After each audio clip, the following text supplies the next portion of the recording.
A vehicle crash leaves one person injured on Forum Boulevard. Bullets to the face, shoulder, and arms. Missouri officers still remain hospitalized. Plus, we have a fact check on cigarette tax increase ads. KOMU 8 News First at 5 starts now.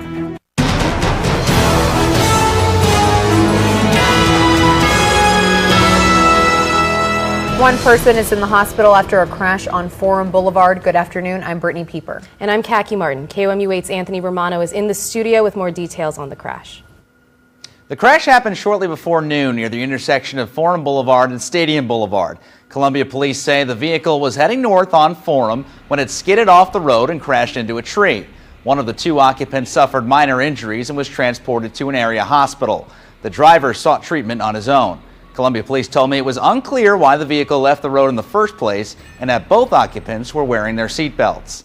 The crash blocked northbound traffic on Forum for a brief period of time, but everything is now moving. In the studio, Anthony Romano, KOMU 8 News.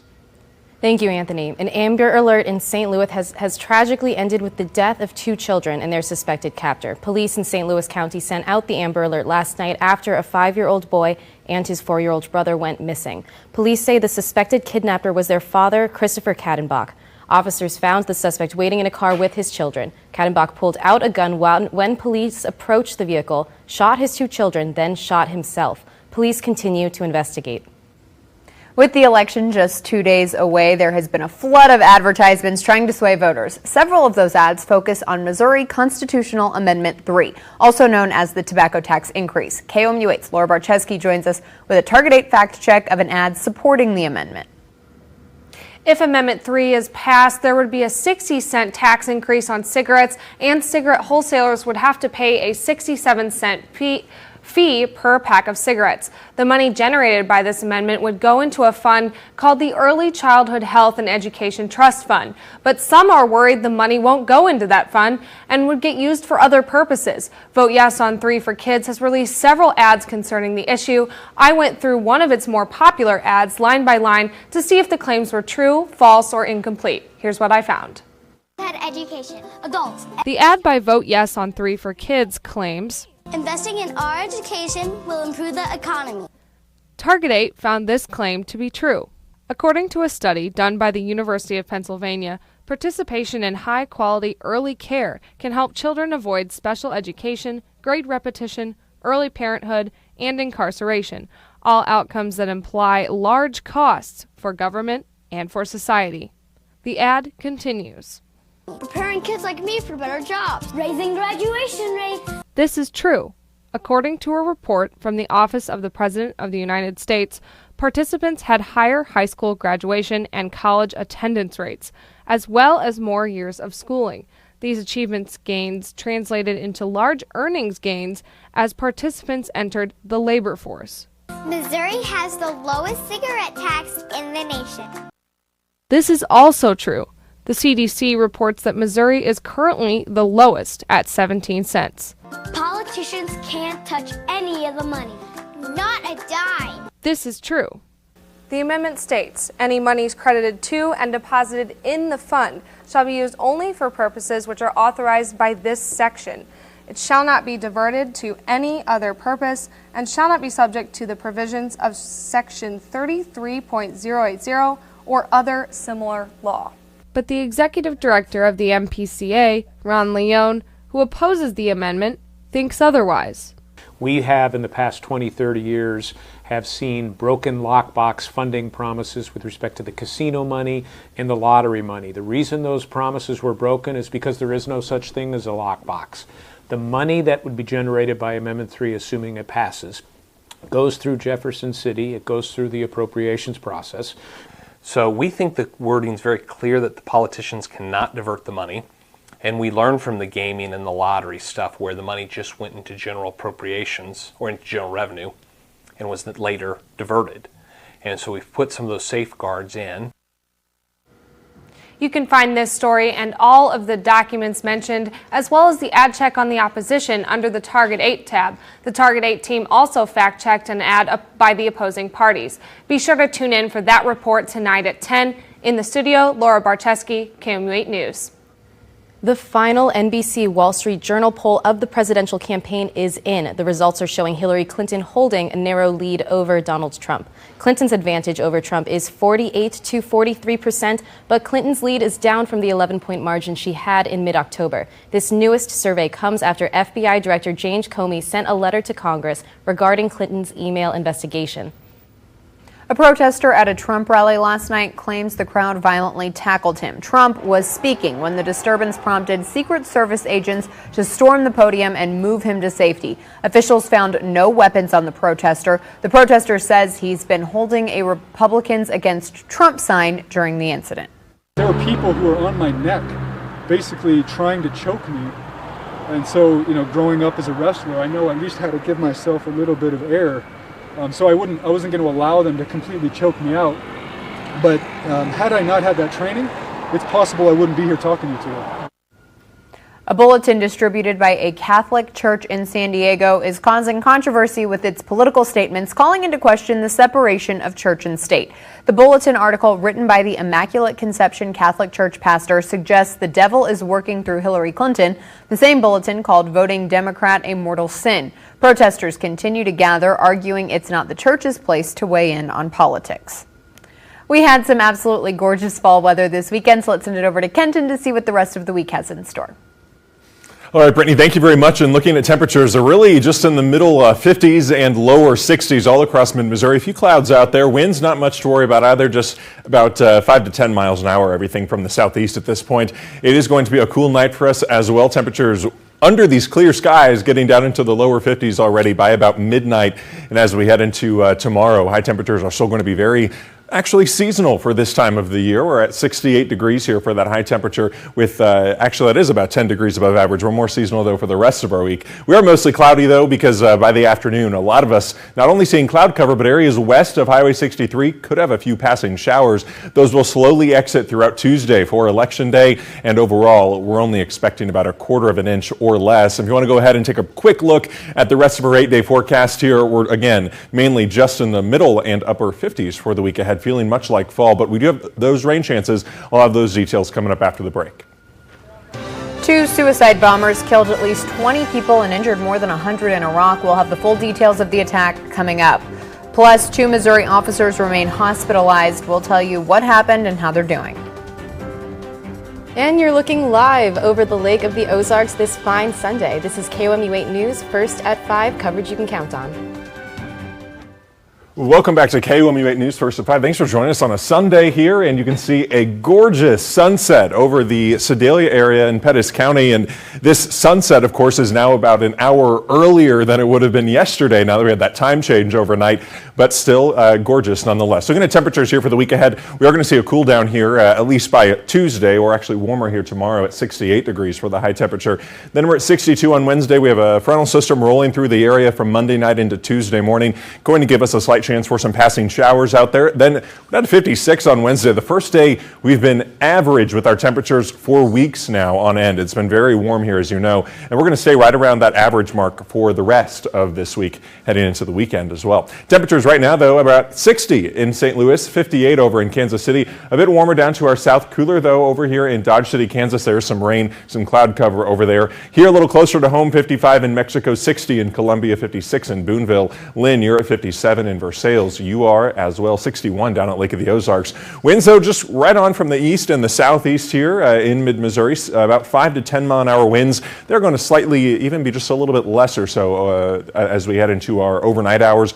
Really winds about 3 to 8 miles an hour. Otherwise, looking at our big picture here, we have high pressure over the lake of the, or not the Lake of the Ozarks, over the Great Lakes, and that is really helping with our clearer skies. But you can see this low pressure system over the Great Plains. Well, that's slowly approaching us here. You can see there's moisture with it as well.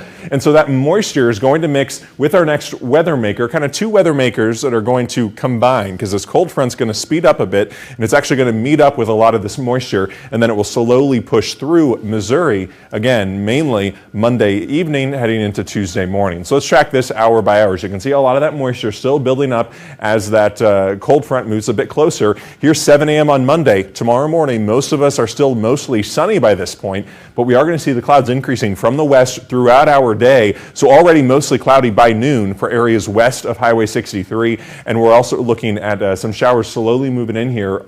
Again, for our western viewing area. Then by the evening, just some scattered showers for all of us. A cloudy night expected. And again, we are expecting a little bit of rainfall overnight, just 1/4 of an inch or less. So you can see it's very light winds. Then as we head into Tuesday by noon, a lot of this is starting to push out already. Could have a brief shower in the morning, but that will leave us for the at least middle to later part of the afternoon. 46 degrees for our low temperature tonight by sunrise tomorrow morning. And then tomorrow, high temperatures again in the upper 60s, about 10 degrees above average, but it won't last long. South winds here 3 to 8 miles an hour. And as we look into the rest of these 8-day forecasts here, you can see we're at 56 by Wednesday and Friday as well. Then we're at 57 for Saturday, a cool fall-like Mizzou game. We've had a lot of warm games this year. It'll actually be feeling much like fall for the weekend and most of the week. All right. Thanks, Kenton. A peaceful pro-democracy march got out of hand in China today. Find out what implications led to the violence and march. Residents in Columbia's Thornbrook neighborhood are rejoicing this evening. People there have organized a block party to celebrate the opening of Scott Boulevard corridor after 7 years of construction. Residents are praising the new wider sidewalks, and you can register your bike and get a helmet check at the block party. One person said she's still getting used to the change. We still don't have that feeling yet. Since it's only been a few days, it is hard to turn left out of the neighborhood when we are used to turning right, but gosh, we save 30 minutes a day just from not driving down Old Mill Creek, and we just get places faster. The entire corridor officially opened to traffic on Friday. Today's block party runs until 6. Hunting in Missouri may be a little different this year due to a new hunting rule. The rule states you can no longer shoot or kill feral hogs on Missouri Department of Conservation-owned land. That's because this can actually help the hog population grow. Missouri's Conservation Department has created high-tech traps to help detain the feral hog population. Over 4,300 hogs have been caught so far this year. 2 Missouri police officers are recovering after getting shot Friday afternoon. Arnold police say officers Jason Gorenstein and John Palm were responding to a disturbance when a suspect came out of his house and opened fire. The officers were struck in the face, shoulder, and arm areas. They both remain hospitalized but are expected to make a full recovery. The 52-year-old suspect's name has not been released. A Utah police officer is dead after getting fatally struck by a car this morning. Officer Cody Brotherson died while trying to apprehend 3 people suspected of having stolen a car. Those 3 suspects were the ones that hit Brotherson with their vehicle. Police say 3 suspects are now in custody, but we do not know their identities yet.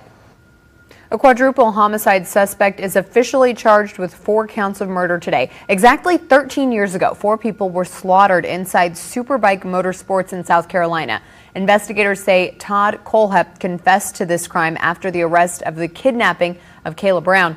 Brown was found chained inside a metal shipping container on Colehep's property Thursday. After a hearing, the judge denied bond.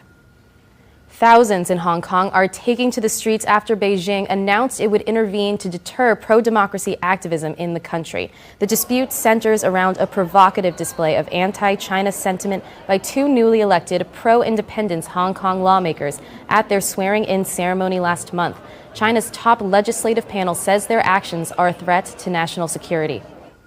A suicide attack killed 11 people today in a Shiite pilgrims gathering in Iraq. The attack injured about 100 people, and ISIS claimed full responsibility. A provincial government spokesman says a suicide bomber blew himself up among the pilgrims after detonating a parked car bomb. The attack took place in Samarra, 60 miles north of Baghdad. The spokesman says another suicide bomb killed at least 9 people and wounded 25 just outside Tikrit in Iraq. And Iraqi police and special forces took down an ISIS flag near the edge of Mosul today.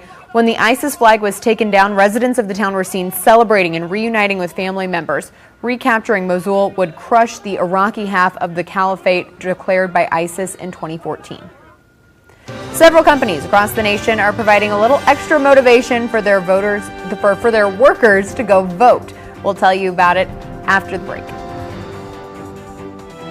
In the week ahead, all eyes are on the election, and it's affecting the stock market. The S&P 500 hit a 4.5-month low on Friday. Overseas markets have also been under pressure. This means stocks are down and investors are becoming more fearful. The U.S. interest rates are expected to rise next month, and oil prices are anticipated to drop.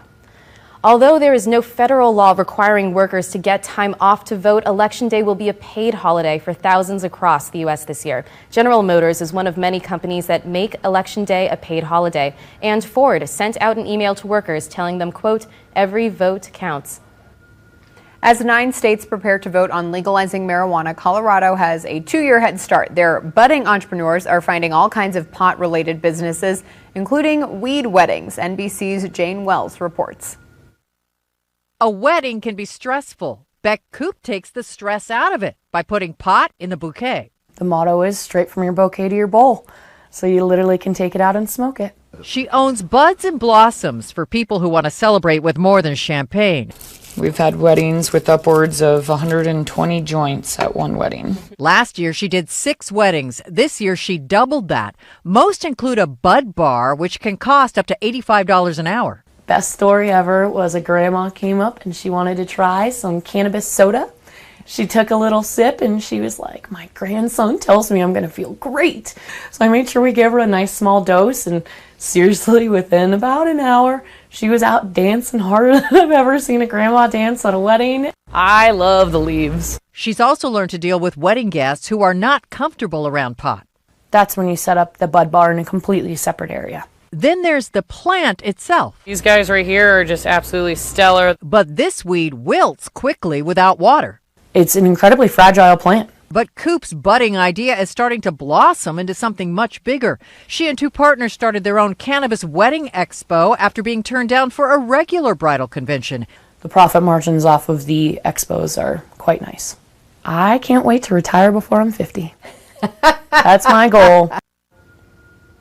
Colorado law limits you to 2 ounces at a time in your vehicle. That means for big weddings with bud bars, that requires several vehicles and trips back and forth to transport the cannabis. Cannabis is not allowed to be within the reach of the driver. Now here's a look at what we're following for KOMU 8 News after the game. Gender has played a crucial role in this year's general election. We reached out to women running for local and state positions to see how they feel about the current political climate. So we'll have that and more coming up for you after the football game. And we're going to start off at sunrise in the middle 40s, 50s this evening, though, then 68 by tomorrow afternoon. A few showers possible west of Highway 63 during the daytime tomorrow. And then as we head overnight, scattered showers throughout all of Missouri heading into Election Day. All right, that's our time for now.